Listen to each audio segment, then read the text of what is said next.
Hey, welcome back into another Black Clover mobile video. I hope everyone has had very good pulls. If you were summoning on this current banner right now, you got the Fwagelian and Charlotte that you wanted, and you were not disgraced with Jack in any of your summons. Nah, I'm messing around. Jack actually goes pretty damn hard. But I wanted to go over a couple things today. Mainly, I wanted to talk about the updated kit that we got for Mereoleona. And I also wanted to talk about the team synergy and kind of bring full circle my reasoning for going for Fwagelian right now rather than pushing the whole Charlotte narrative that everyone else is pushing and the key and the summons and stuff like that. And give you guys some insight on why I believe that Fwagelian is going to be a very utilized unit that can start today and will work into the future as well. He is not going to be your main damage dealer by any means, but his kit allows for some pretty cool stuff. So let's go ahead and jump right into that first. We will go ahead and take a look at Fwagelian, how he is, and then I'm going to jump from Fwagelian to, we'll go after that into the Mereoleona kit, and then we'll go into the other characters that I believe are going to synergize perfect with him. So as we know, Fwagelian is a red attacker. He is a magic attack based character. I don't have any gear on him yet. We will be putting some gear on him here soon. We did end up getting his skill page, which allows for his skill 2 to get the buff. This one right here, if we go ahead and take a look for his skill 2, it allows the random burn on a second enemy rather than the one that you're attacking.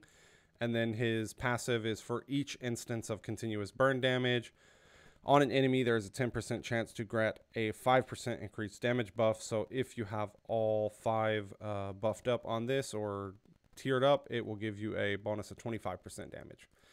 So his kit consists of the single target burn, the pillar burn as well, that allows it to bounce to another enemy if we have his skill card.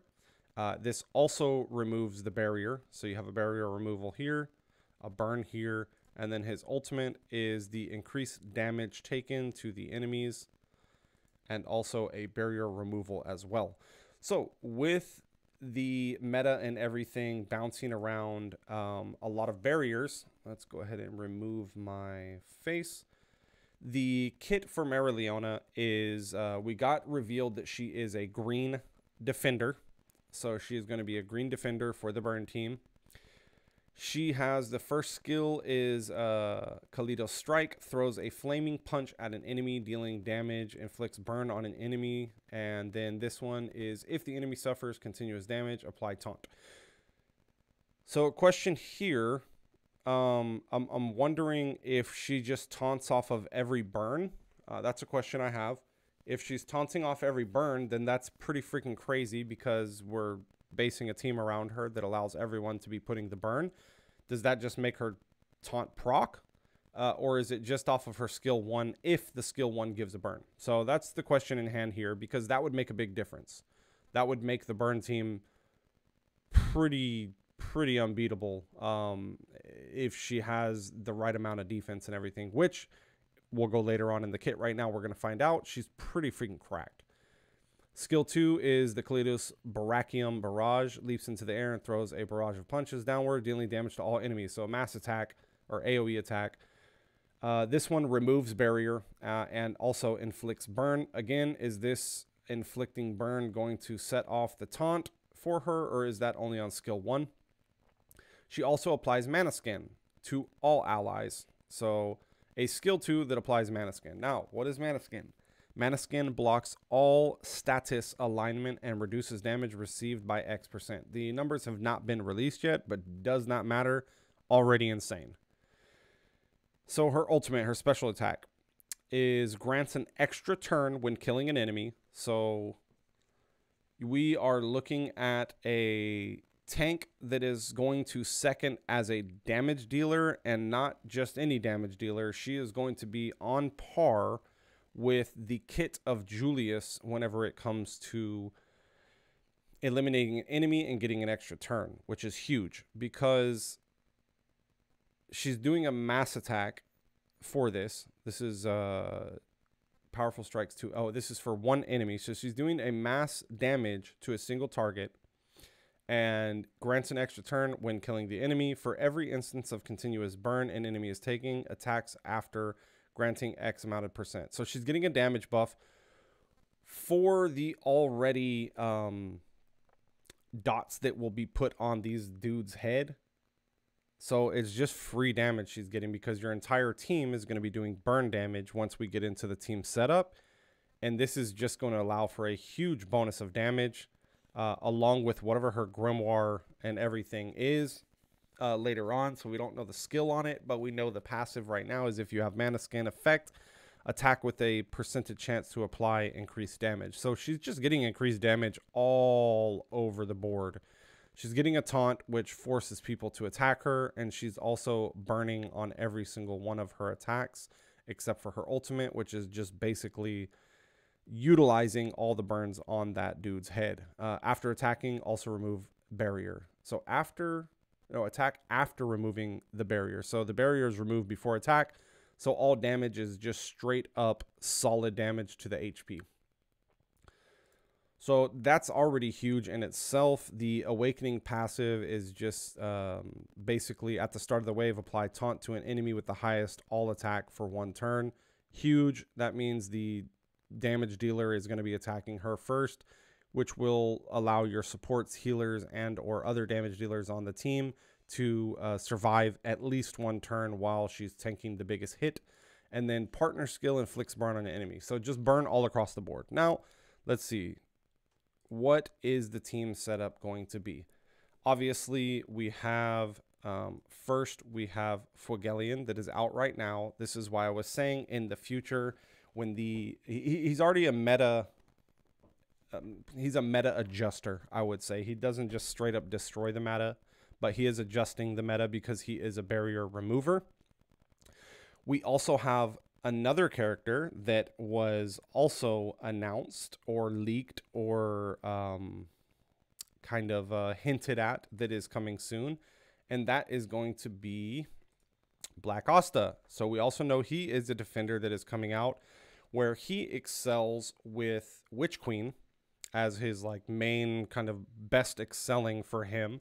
But before Witch Queen comes out, he also will work side by side with Fwagelion because they are both what? They are both barrier removers. So they both dispel barriers, which is 2 rotations of 3 different or 4 different skills that allow you to remove barriers. So we're already having some things to deal with the Rades and Noels and stuff like that in this patch right now that we have him. And then, of course, coming soon with Black Asta in Season 4 as well, or maybe sooner than that.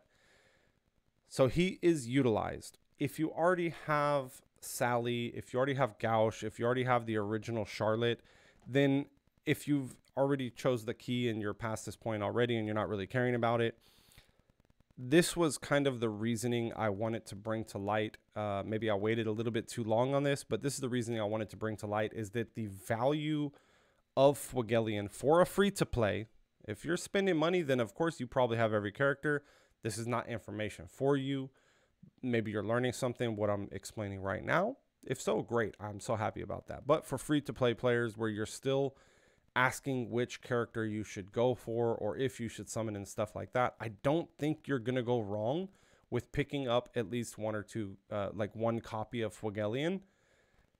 If you get him from the key, or if you summoned for him and you got him and you feel upset because you were going for Charlotte, I think your account is good. I think it's more than good. Charlotte was just overhyped through a lot of YouTube channels and content creation and Reddit and stuff like that, which was great for the other servers and the other things like that because of the order that the characters came out in. But we're playing a similar game, yet a different order. And that different order is changing the meta, and it's changing the way that these characters have intrinsic value on your account for short-term or long-term benefit.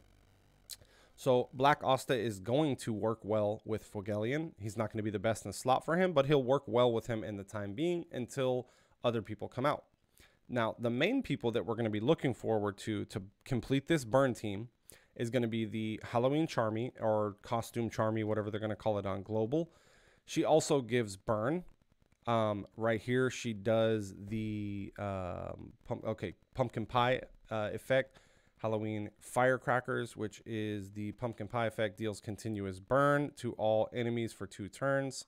So we get a burn, and then the combined is a dispelled barrier.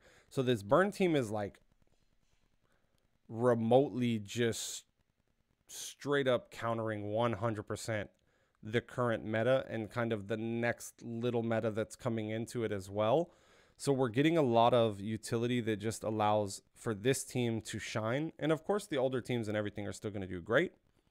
But Charmy is the second character that you're going to want to be going for if you're looking to do this burn team as one of your main teams. And the last character is going to be the Magna Ceremony. He was Season 6 on the KRJP, but we are getting things in different orders. So we may be getting him in Season 5 a little bit sooner, or possibly Season 4 if they haven't 100% announced that yet, or end of Season 4, beginning of Season 5. He has a burn, a dispel barrier, and increased damage. And then also, like Mereoleona, he has the extra attack upon killing the enemy. And then a dispel barrier for the combo. So we have a combo dispel barrier. We have a combo dispel barrier. We have, let's go back in here, increased damage dealt. And then the last one for the combo partner skill is burn.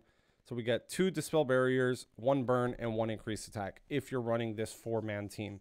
Now, why are they going to be good together? Because you have 2 combo attacks that dispel barriers. Obviously, you want to pair one with Fenlan that gives you the increased damage, which is probably going to be Fenlan and Magna. And then you want to do Charmy and Mereoleona together as one grouping. So you're having the burn and dispel, and then you're having the increased attack and dispel on one.